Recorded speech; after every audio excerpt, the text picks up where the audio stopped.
देखेंगे पंचमेरु यानी पुष्पांजलि व्रत कथा। ये व्रत कथा उन बच्चों को समर्पित है जिन्होंने ये व्रत किया है। शाश्वत दोषी, करण दोषी, आयुष गांधी और रिया फड़े। देखिए, व्रत करने के भाव तभी जागृत होते हैं जब हृदय में धर्म बसा होता है। ये सभी बच्चे हमारी पाठशाला के विद्यार्थी रह चुके हैं। शहर की मायावी दुनिया में रहकर भी वे धर्म यानी संयम को नहीं भूले। इसलिए आप सभी अगर बच्चों को पाठशाला भेजेंगे तो वो दुनिया के किसी भी कोने में हो, धर्म उनके हृदय में रहेगा। तो चलते हैं इस विदेश क्षेत्र के चक्रवर्ती रत्नशेखर की कथा में। आपको पहले बताएंगे इस कथा के सब नायक नायिकाओं। इंट्रोडक्शन करके देते हैं।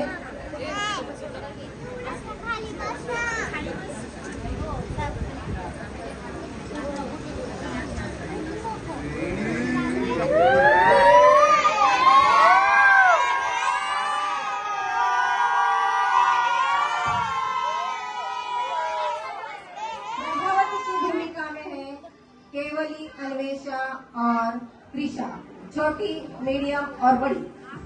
आगे जाके वह प्रभावती रुद्धिदारी देव हुआ और उससे आगे जाकर वह रत्नशेखर हुआ। उसके पहले वह पंडित जी का रोल कर रहा है। उसके आगे रत्नशेखर की पत्नी मदन मंजुषा, उसके रोल में है सानवी, और दीदी के रोल में है कनक, और प्रभावती की माता पिता के रोल में है धारणा और आगम। ऋषि यानी आगम आगे जाके जब दीक्षा लेता है लेकिन अन्य मतवादी होता है तब उसके रोल में है आगम, और अमर और अमर, और देव यानी रुद्धिधारी विद्याधर के रोल में है साध्वी, और वन देवता के रोल में है आदित्य। तो चलो इस कथा को प्रारंभ करते हैं।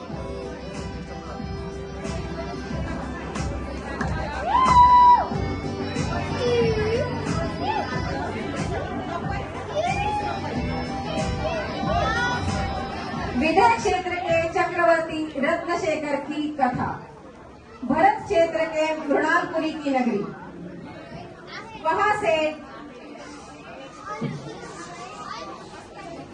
से श्रुतकेती उनकी धर्मपरायणा पत्नी बंधुमती के साथ रहते थे। उनके यहाँ कन्या रत्न ने जन्म लिया। वो कन्याएं भी रत्न कहलाती है जो कन्याएं रत्नत्रय की प्राप्ति कर लेती है। उस कन्या का नाम था प्रभावती। प्रभावती का जीव आगे जाकर चक्री रत्नशेखर कैसे बने, केवल ज्ञान कैसे प्राप्त किया, प्रभावती कितने परिशह उपसर्ग के बीच में भी कैसे साधना करी है, और मेरु संबंधी कैसे भक्ति करी है, वो तो इसी भाव में है। उसके फल की बात तो अगले भाव में है। तो देखते हैं कन्या रत्न प्रभावती। प्रणाम पिताश्री, प्रणाम माताश्री। आज आप मंदिर से जल्दी वापस आ गए। आज स्वाध्याय नहीं था क्या? नहीं बेटी, दशलक्षण की तैयारी के लिए पंडित जी कुछ काम से बाहर गए, इसलिए आज स्वाध्याय नहीं था। चलो बेटा, भोजन तैयार है, आप दोनों खाना खाने बैठ जाओ। माता, आप मुझे रोज स्वाध्याय में से कुछ अच्छी बातें बताते हो, आज भी बताइए ना। बेटा, हमारा जैन धर्म बड़ा महान है जो हमें भक्त से भगवान बनने की शिक्षा देता है। इसलिए धर्म रक्षा में हमारे प्राण दे तो भी अच्छा है। हमेशा सत्य, सदाचार, प्रेम भाव से रहना चाहिए और छल, कपट, ईर्ष्या भाव मन में नहीं लाने चाहिए।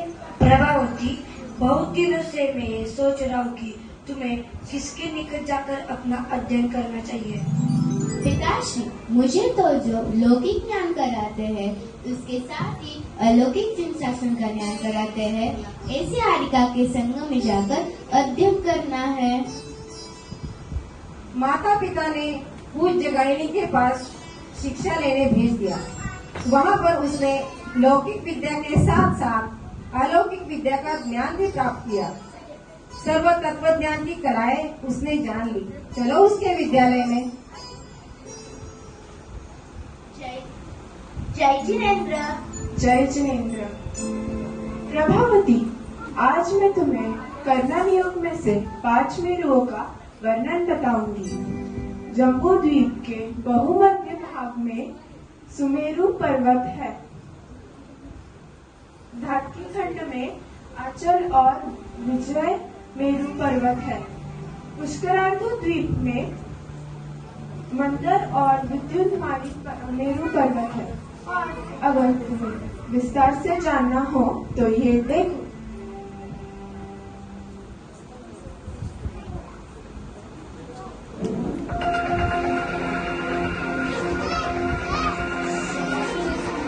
Digital technology foundation.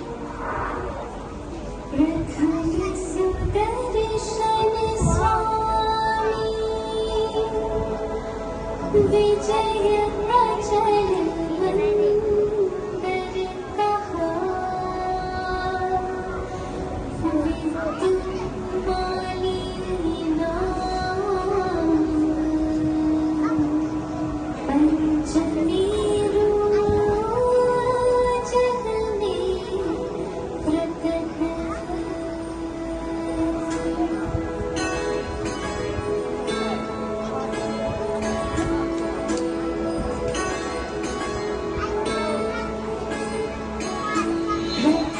सुदर्शन मेरु विराजय, भद्रशाल वन भूपर छाजय, चैत्यालय चारों सुखकारी, मन वचन तन वंदना हमारी। ऊपर 5 शतक पर सोहे, नंदन वन देखत मन मोहे, चैत्यालय चारों सुखकारी, मन वचन तन वंदना हमारी।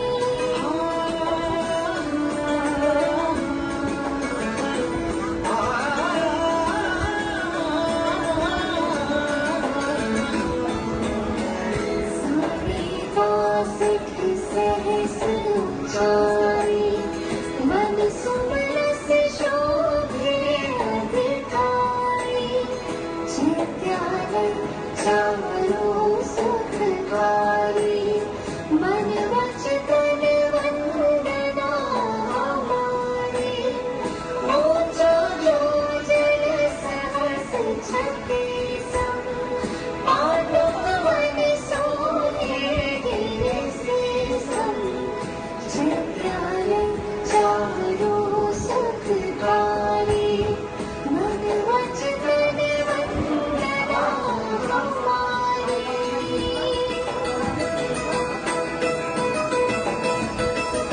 जिन डिजिटल टेक्नोलॉजी फाउंडेशन।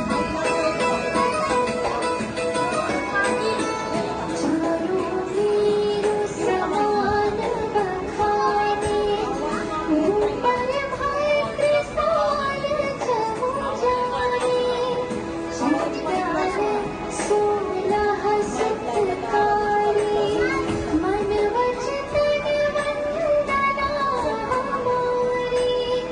ऊंचे 5 शतक पर भागे, चारों नंदन वन अभिलाषे, चैत्यालय 16 सुखकारी, मन वचन तन वंदना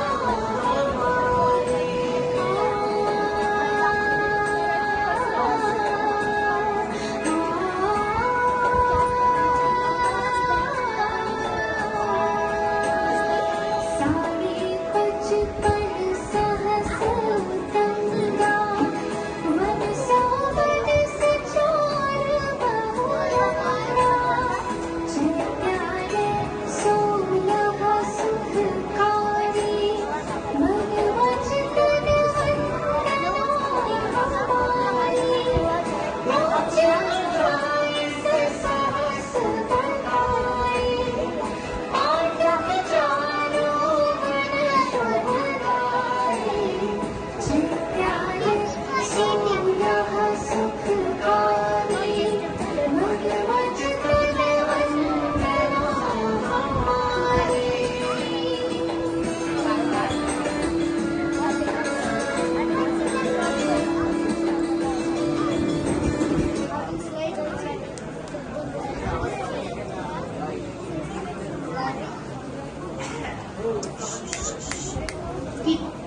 कितना सुंदर वर्णन है। मुझे तो वहाँ प्रत्यक्ष जाकर अकृत्रिम चिन्हालय की वंदना करने का भाव जागरूक हुआ है। दीदी, हम वहाँ जा सकते हैं क्या? मेरू तो 2.5 फीट के अंदर ही है, लेकिन वहाँ हम भूमि गोचरी स्वयं नहीं जा सकते। वहाँ देवगण, विद्याधर, चारण विद्याधारी मुनि ही जा सकते हैं। कोई विद्याधर या देवगण साथ हो तो ही जा सकते हैं, लेकिन दीदी, मेरा मन तो मेरू की वंदना करने का है।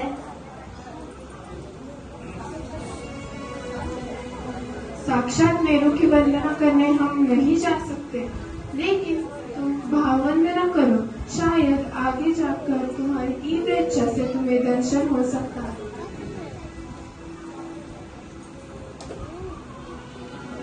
माता जी से चैतन्य की अद्भुत महिमा जानी, संसार का अभाव करने वाला सम्यक दर्शन, आत्मा का अलौकिक दर्शन करके सम्यक दर्शन से सुसज्जित हुई। माता जी, अनुभूति की सुरक्षा के लिए और मनुष्य पर्याय को सार्थक करने वाले कुछ नियम दीजिए। प्रभावती ने अहिंसादि अनुव्रत और शील व्रत से सुसज्जित होकर और सुसंस्कारित होकर अपने माता पिता के पहुंची। चलो प्रभावती के घर में।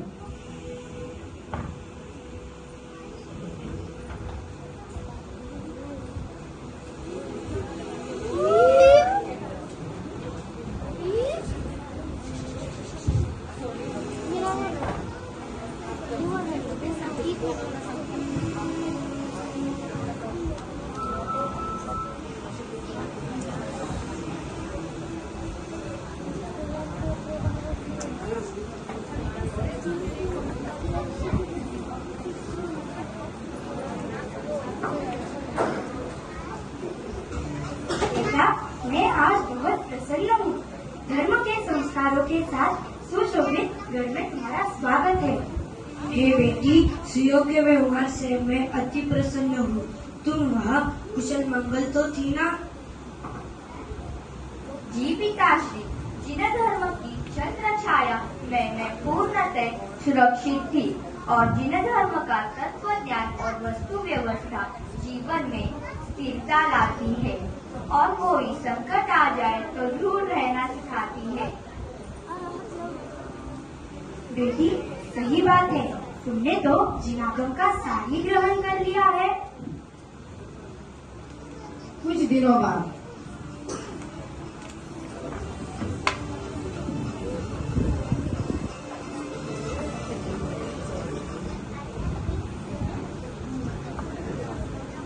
कितना सुहाना मौसम।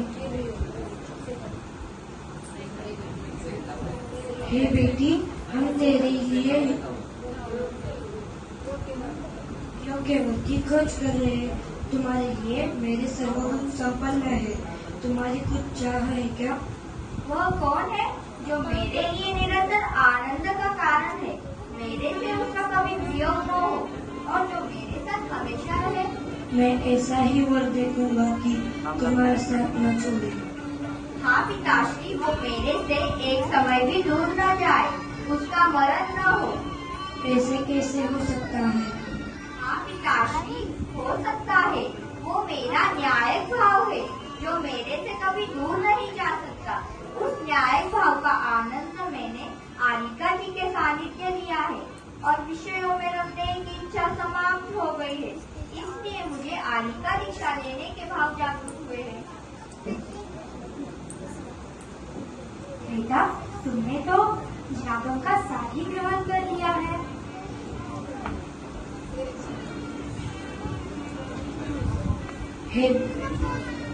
हे बेटी, तुम्हारे भाव अच्छे हैं, लेकिन घर मत छोड़ना। ठीक है, जब तक मेरी साधना उत्कृष्ट से नहीं होती तब तक मैं ब्रह्मचर्य व्रत का ही पालन करूंगी।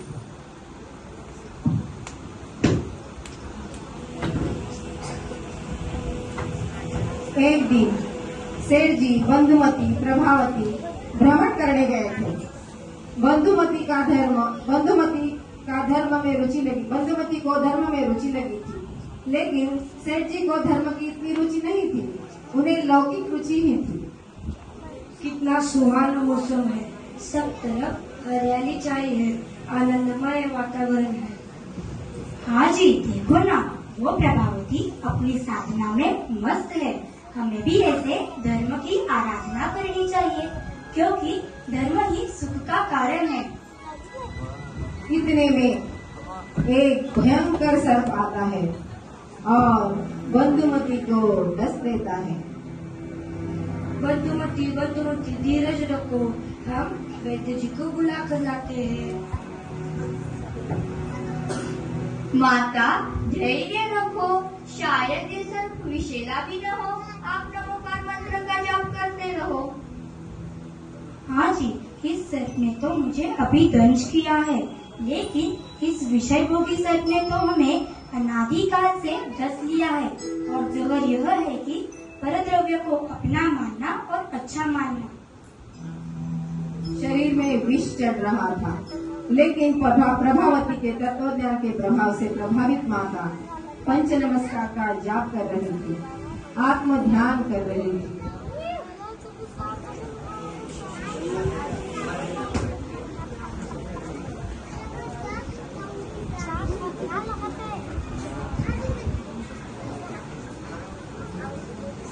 नहीं बंधुमती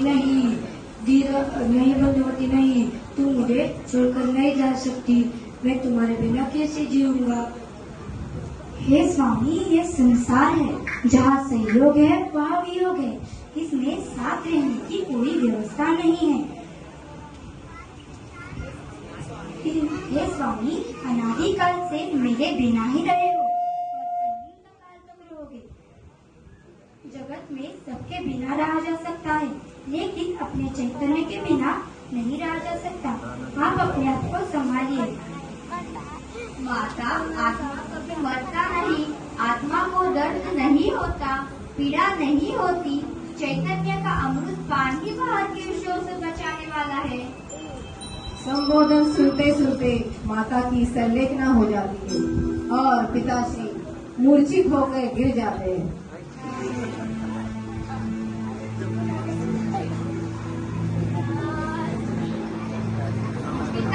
पिताश्री उठिए।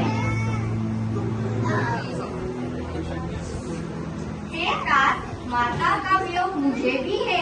आप रुदत कर रहे हो, दुखी हो रहे हो।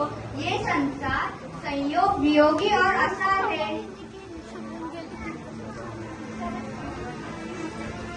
बहुत दिन हो गए।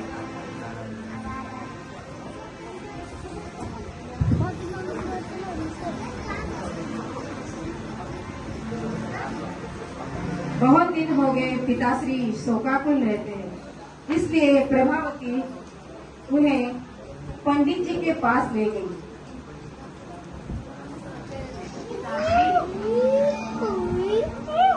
दशलक्षण पर्व के निमित्त से मंदिर में पंडित जी बुलाए हैं। हम धर्म उपदेश सुनने चलते हैं। पंडित जी का उपदेश सुनकर आपको भी शांति मिलेगी।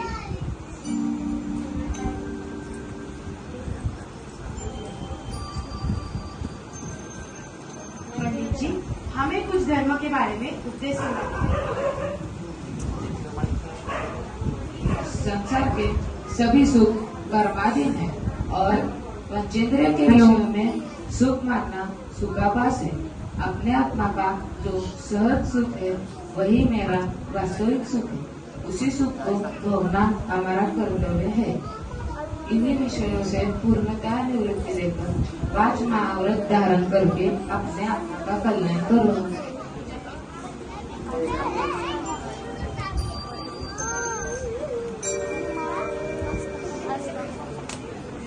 पंडित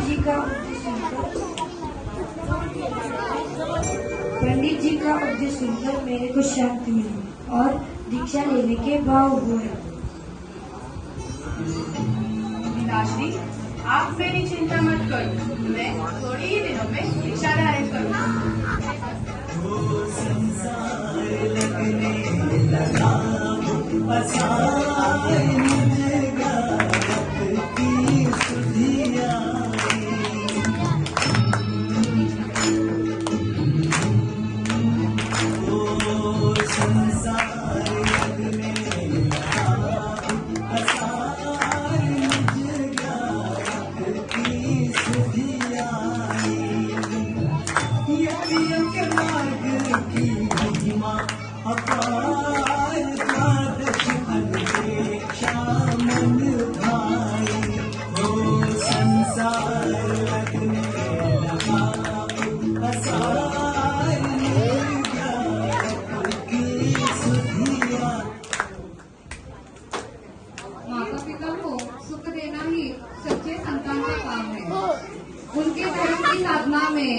हमेशा प्रेरक बनना। उनकी साधना और समाधि में जो अनुकूल बनते हैं वही सच्ची संतान होते हैं। श्रुतकीर्ति ने कठोर तपस्या प्रारंभ की और उन्हें अनेक विद्या प्राप्त किया।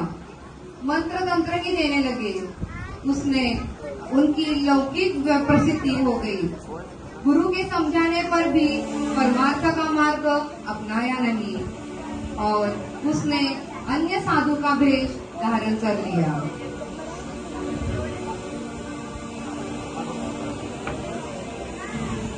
प्रणाम महाराज, आप महान हो। आपकी कीर्ति सारे जगह में फैली हुई है। यह सुनकर मैं बड़ी आशा के साथ आपके पास आया हूँ। आपको मैं बहुत साल के संतान प्रतिष्ठा कर रहा हूँ। आपको उपाय बताकर मुझ पर कृपा दीजिए।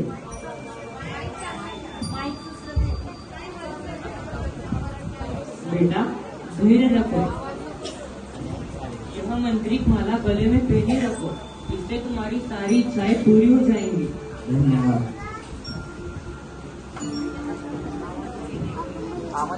प्रभावती को सब पता चला। तब वह उन्हें समझाने चली।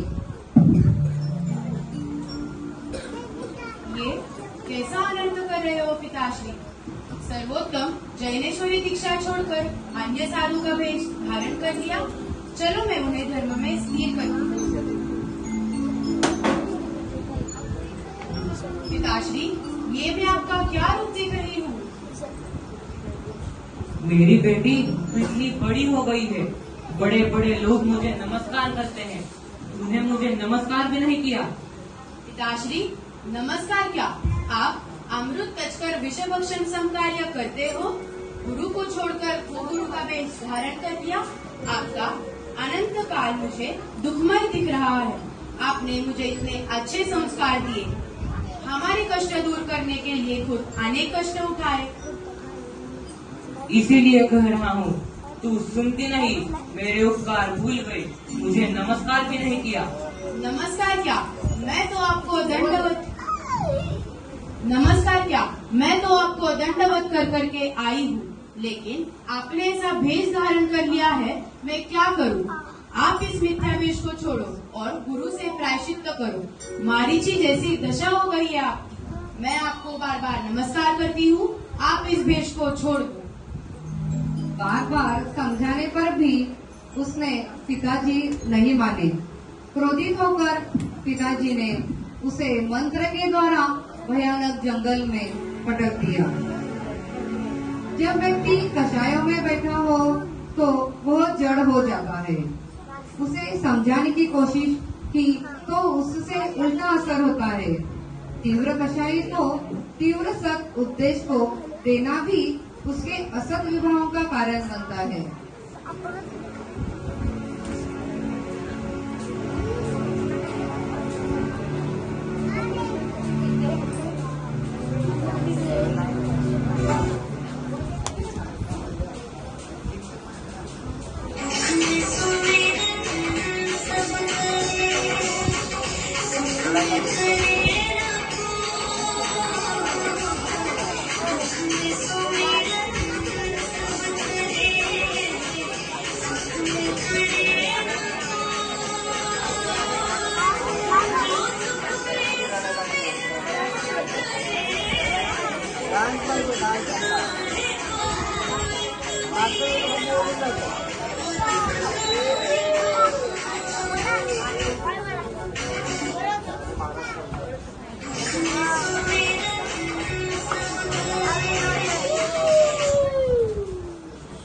यह कौन सी देवी है? इसकी साधना तो अद्भुत है। चेहरे से तो संस्कारी लग रही है। इस भयानक जंगल में कैसी? चलो इसकी परीक्षा लेते हैं। देव नाना रूप बनाकर सर्व करना शुरू करता है। प्रभावती अपने चैतन्य गुफा में बैठी है।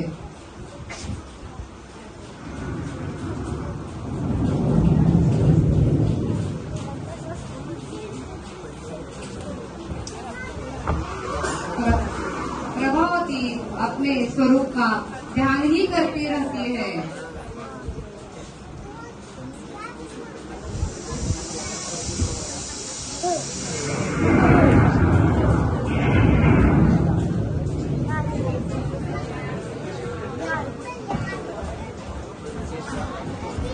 देवों का उपसर्ग करता ही रहता है, लेकिन प्रभावती निर्भय रहती है, शुद्धात्मा का ही ध्यान करती है।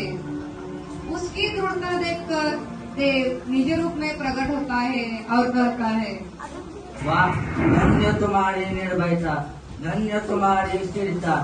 केवल मात्र मेरी आवाज से प्राण छोड़ देते। ऐसा क्या है जो तुम्हें निर्भय बनाता है? ये परम पूज्य जी शासन है जो मेरे हृदय में बैठा है। मैं आपसे बहुत प्रसन्न हूँ। मैं आपकी सेवा करना चाहता हूँ। इस भयानक जंगल से आप जहाँ जाना चाहती हो, मैं वहाँ पे आपको छोड़ता हूँ। धन्यवाद देव।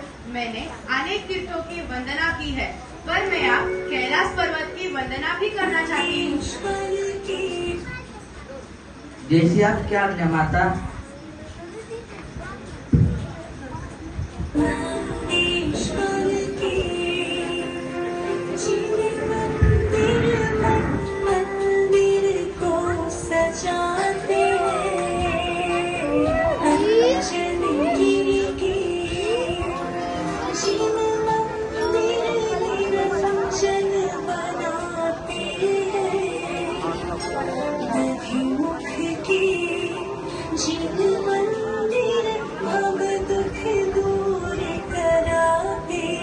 जैसे नंदीश्वर की रचना है, वैसे ही पंचमेरु के मंदिरों की अकृत्रिम जिनालयों की रचना है। देखिए सुंदर सुंदर मंदिर बने हुए हैं वहाँ पे। Digital technology foundation. बाहर में सिद्ध क्षेत्र और अंतरंग में सिद्ध स्वरूपी आत्मा की वंदना। शुद्धात्मा ही शाश्वत तीर्थ है। वह भाद्रपद शुक्ल पंचमी का दिन था। देवों की विभूति देखकर वह आश्चर्यचकित हो गई। अहो आश्चर्य, इन देवों को यह विभूति किस कारण से प्राप्त हो गई है?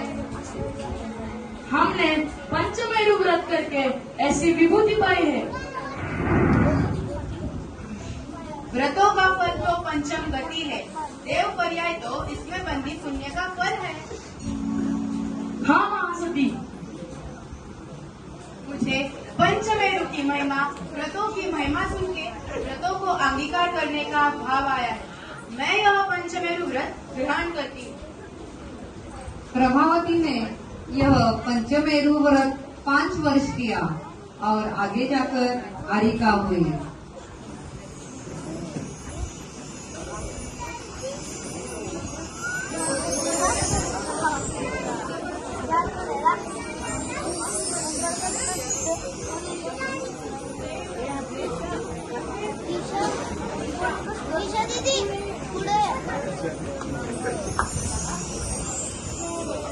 प्रभावती ने यह पंचमेरु व्रत 5 वर्ष किया और आरिका हुई।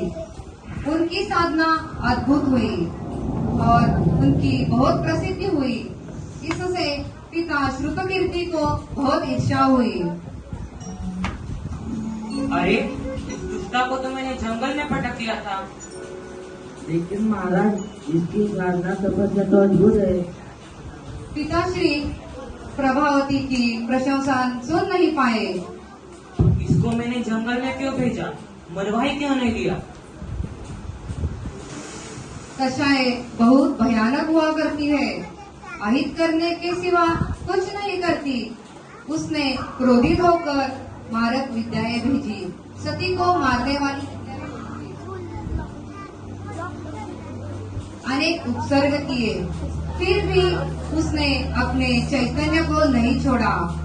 यह सब पिता कर रहे हैं, यह जानकर भी कषाय नहीं किए।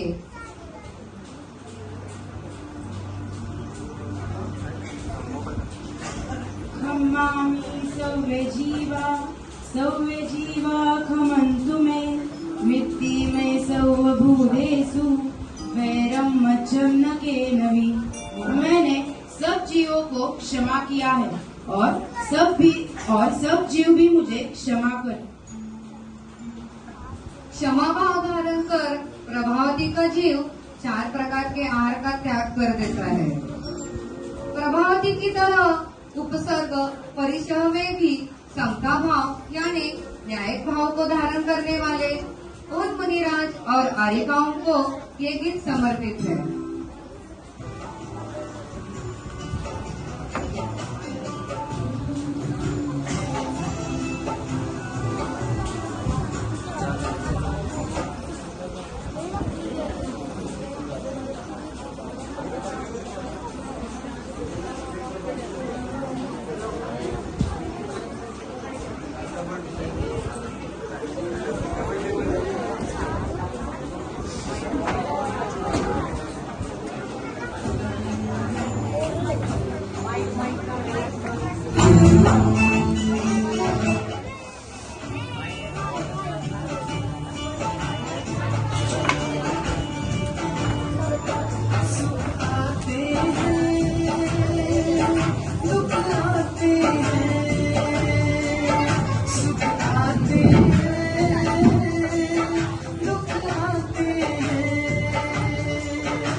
वृद्धिदारी जय हुआ। पूर्व भाव याद करके पिता के प्रति अनुराग होने से वह पिता के पास पहुंचा।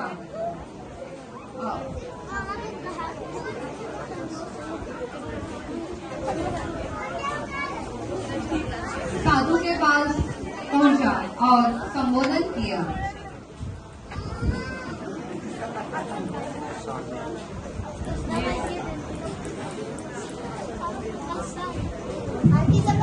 हेलो, ये था मैं तुम्हारी पुत्री था, तब के प्रभाव से मैं रुद्धिधारी देव हुआ। क्यों तुम कूकप में पड़े हो, लोग चमत्कार में पड़े हो, यह सब निगोद ले जाने वाले हैं। अरे मैंने तो तुम्हें जंगल में छोड़ दिया था प्रभावती, तुम मुझे मार डालोगे क्या? मुझे क्षमा करो। नहीं सर, मैं आपको मारने नहीं आया हूँ। आप जैन तप स्वीकार करो, जिससे बाह्य संपत्ति विभूति सहज ही प्राप्त हो जाती है, लेकिन तत्व ज्ञान की भी प्राप्ति होती है। मैंने तेरे साथ दुर्व्यवहार किया, मार डाला, तो भी तुम मुझे बचाने के लिए स्वर्ग से आए हो। संस्कारवान बालक बालिकाएं स्वर्ग में जाकर भी अपने लौकिक माता पिताओं को नहीं भुला करते, इसलिए आप उन्हें तत्वज्ञान की शिक्षा दोगे, जिससे वह अनेक सुविधाओं के बीच में भी वह आपके पास दौड़े चले आएंगे। क्षमा करो, मैं फिर से पावन जीवन दीक्षा स्वीकार करना चाहता हूँ। वही था, पहले दीक्षा नहीं, पहले शिक्षा। पहले वस्तु स्वरूप को समझो। तत्वज्ञान के बिना संयम भार लगता है। पहले अभ्यास करो। तत्वज्ञान के साथ संयम खेल, तत्वज्ञान के बिना संयम जेल। साधु श्रुतकीर्ति को चैतन्य की महिमाएं, तत्वज्ञान का अभ्यास करके सम्यक दर्शन प्राप्त किया। फिर श्री गुरु के पास आकर संयम धारण किया। मैं अपने रूप से पार हो गया।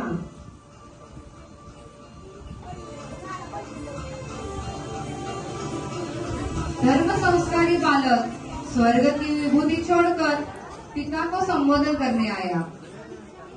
जिसने मारा उसे ही अमर पद दे दिया। हमारा यह नायक रुधिधारी देव आत्मा का ही वैभव चाहता था। निरंतर मुनिपद की भावना करता था।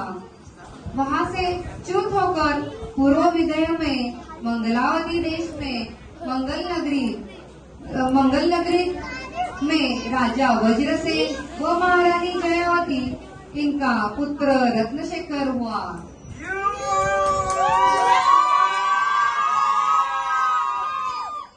बचपन निकल गया और यौवन अवस्था में वह मित्रों सहित वन क्रीड़ा करने गया था।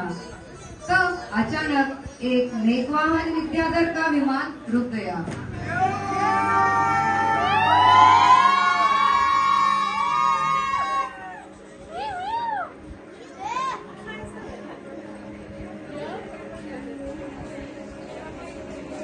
यह विमान क्यों रुक गया है?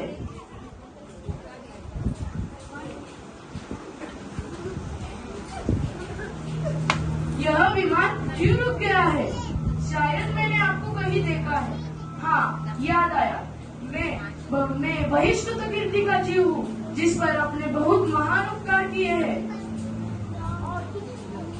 और तुम जब प्रभावती का जीव थे तब मैं तुम्हारा पिता था और तुम्हारे संबोधन से मैं देव हुआ और उसके बाद मैं गुहान विद्याधर हुआ। प्रणाम।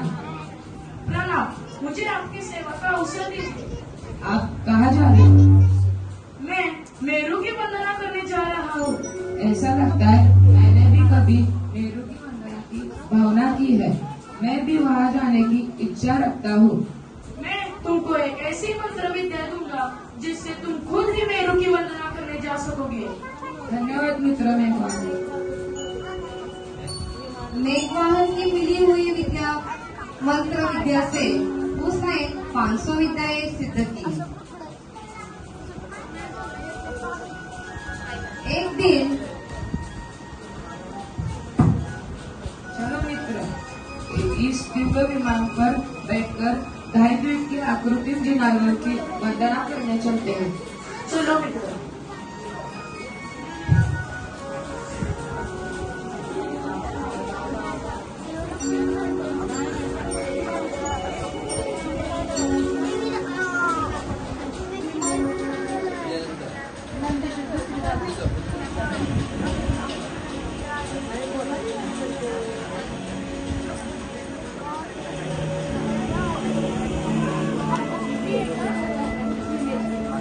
आर्यखंड के मध्य में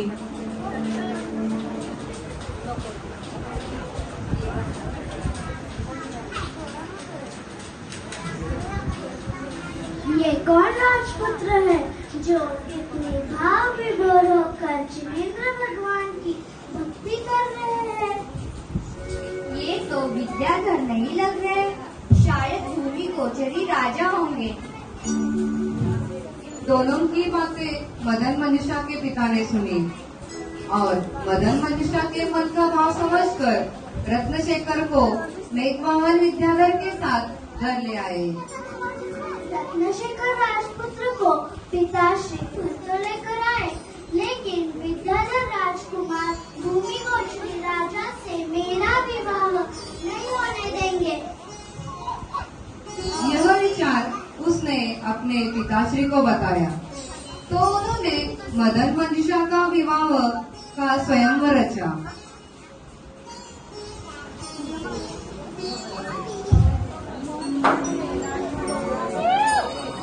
मदन मंजूषा ने रत्नशेखर के गले में वरमाला पहनाई, लेकिन वहाँ के विद्याधर राजा क्रोधित हो गए, क्योंकि कोई भूमि गोचरी राजा विद्याधर कन्या को कैसे ले जा सकता है। वो युद्ध हुआ।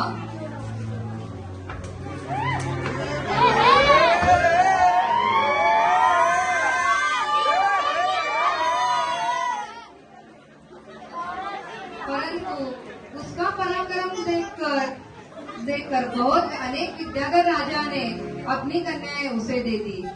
घर वापस आने के बाद पिताश्री वज्रसेन ने रत्नशेखर का राजतिलक किया। कुछ दिनों बाद आयुधशाला में चक्र रत्न पैदा हो गया।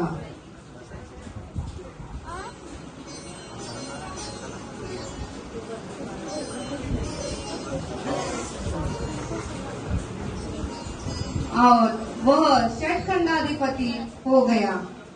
चक्रवर्ती की विभूति कैसे होती है से हम वीडियो के माध्यम से देखेंगे। इन चक्रवर्तियों की राजविद्या के बारे में। पहली राजविद्या जो है वह आनुवीक्षिकी, अर्थात अपना स्वरूप जानना, अपना बल पहचानना, अच्छे बुरे को जान लेना और सच झूठ को समझ लेना। त्रयी राजविद्या, शास्त्रानुसार धर्म अधर्म समझकर अधर्म को छोड़ देना और धर्म में प्रवृत्ति करना। वार्ता, अर्थ अनर्थ को समझकर प्रजाजनों का रक्षा करना। दंड नीति, योग्य दंड विधान द्वारा दुष्टों को मार्ग पर लाना। तीन चक्रवर्तियों के 5 इंद्रियों के विषय बल का स्वरूप। पहली, स्पर्शन इंद्रियों से 9 योजन तक का विषय जान लेना। दूसरी, रसना इंद्री से 9 योजन तक का विषय जान लेना। तीसरी, घ्राण इंद्रिय 9 योजन तक का विषय जान लेना। चौथी, चक्षु इंद्रिय से 47,263 1/3 योजन तक देख लेना। और पांचवी, श्रोत्र इंद्रिय से 12 योजन तक सुन लेना। चक्रवर्ती के 7 अंग बलों का स्वरूप। स्वामी, अमात्य, देश, दुर्ग, खजाना, षडंग बल, मित्र, ये 7 प्रकार के बल होते हैं।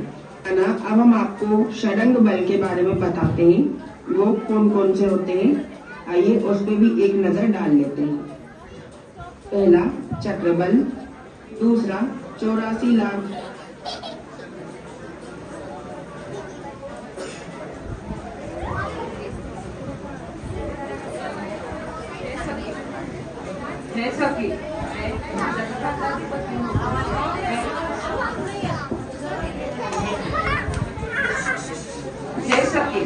मैं षटखंडाधिपति होकर भी मेरा मन राज्य कार्य नहीं लगता। चलो हम तीर्थवंदना के लिए चलते हैं। आर्य, आपने तो मेरे मन की बात कही। मुझे भी पंचमेरु की वंदना के भाव हो रहे हैं। मित्र मेघवान को भी हम हमारे साथ ले चलते हैं।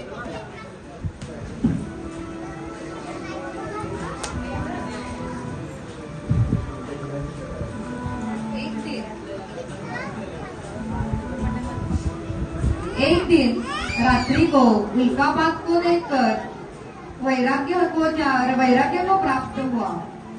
रत्नशेखर, मेघवार और मदन मंजूषा ने मुनि के समीप जाकर मुनि दीक्षा धारण कर ली।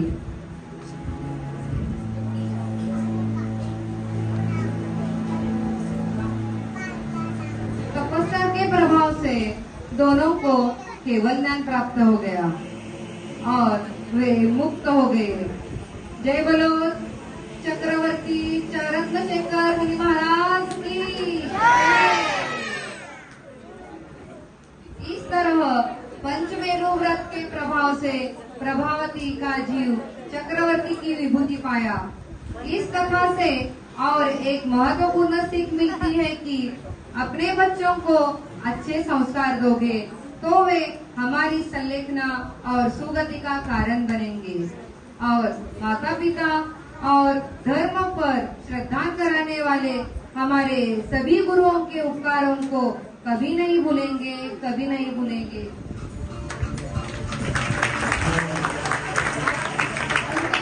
गुरुओं के लिए एक गाना समर्पित है।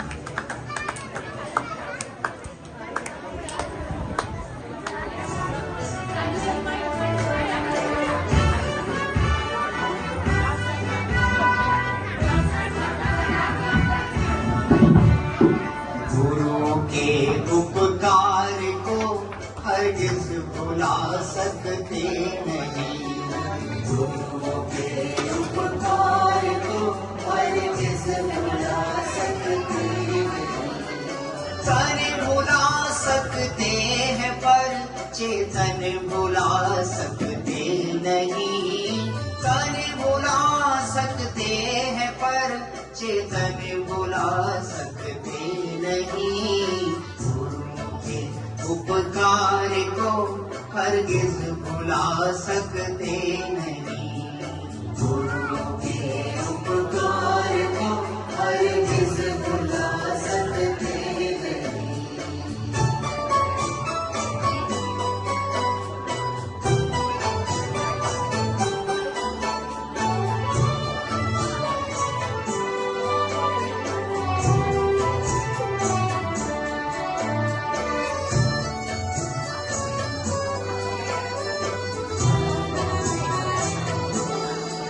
श्रुति का श्रवण और पठन पाठन जीव को हितकार है।